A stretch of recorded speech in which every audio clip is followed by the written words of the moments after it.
Bwana, kumbuka yaliyotupata, utazame na kuiona aibu yetu. Urithi wetu umegeuka kuwa mali ya wageni, na nyumba zetu kuwa mali ya makafiri. Tumekuwa yatima waliofiwa na baba, mama zetu wamekuwa kama wajane. Tumekunywa mavi yayotupa fedha, kuni zetu twauziwa, watufuatiao kwa juu ya shingo zetu. Tumechoka tusipate raha yoyote, tumewapa Wamisri mkono na Washuri nao, ili tushibe chakula. Baba zetu walitenda dhambi hata hapo, na sisi tumeyachukua maovu yao.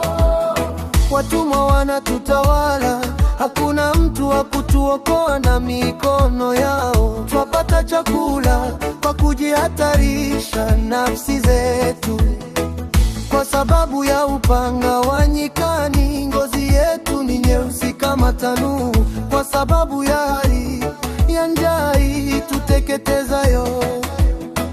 Kuwatia jeri wanawake katika Sayuni, na mabikira katika miji ya Yuda, wakutungikwa kwa mikono yao. Nyuso za wazee hazipewi heshima. Vijana huyachukua mawe ya kusagia, na watoto hujikwa chini ya kuni. Wazee wameacha ganda langoni, na vijana kwenda ngomani. Furaha ya mioyo yetu imekoma, machezo yetu yamegeuka maombolezo. Taji ya kichwa chetu imeanguka. Ole wetu kwa kuwa tumetenda dhambi. Kwa sababu hiyo mioyo yetu imezimia. Kwa ajili ya hayo macho yetu hayaoni mema.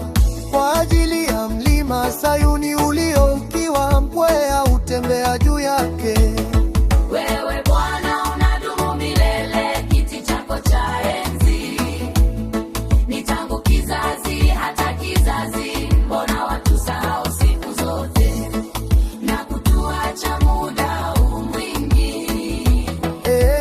Bwana, utugeuze kwako, nasi tutageuka. Zifanye mpya siku zetu kama siku za kale. Isipokuwa wewe umetukataa kabisa.